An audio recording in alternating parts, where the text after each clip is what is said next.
Més coses. Com acaben de veure, avui el ple del Consell ha tingut molt de protagonisme, és a dir, el medi ambient ha tingut molt de protagonisme en la reunió del ple del Consell. Avui el conseller del RAM, José Ramón García Antón, ha presentat un informe sobre les emissions de CO2 al País Valencià en relació a Espanya. Tot i que som dels que més contaminem, el conseller ho ha valorat positivament.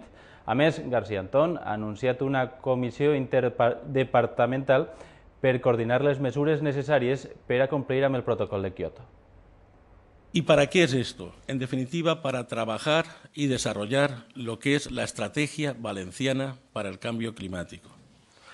Esta estrategia se propone desarrollar en 7 grandes áreas de actuación: cooperación y coordinación institucional, sectores difusos, sumideros, captura y almacenamiento de CO2, difusión y sensibilización, investigación y desarrollo y medidas horizontales. ¿Dónde están los sectores que más efectos de emisión producen? Industria, transporte y energía. Entonces, en esos 3 sectores es donde hay que trabajar. ¿Cómo? Energías renovables, yo creo que se está desarrollando, hay que potenciarlo. Transporte público de calidad medioambiental y eficiente, fundamentalmente.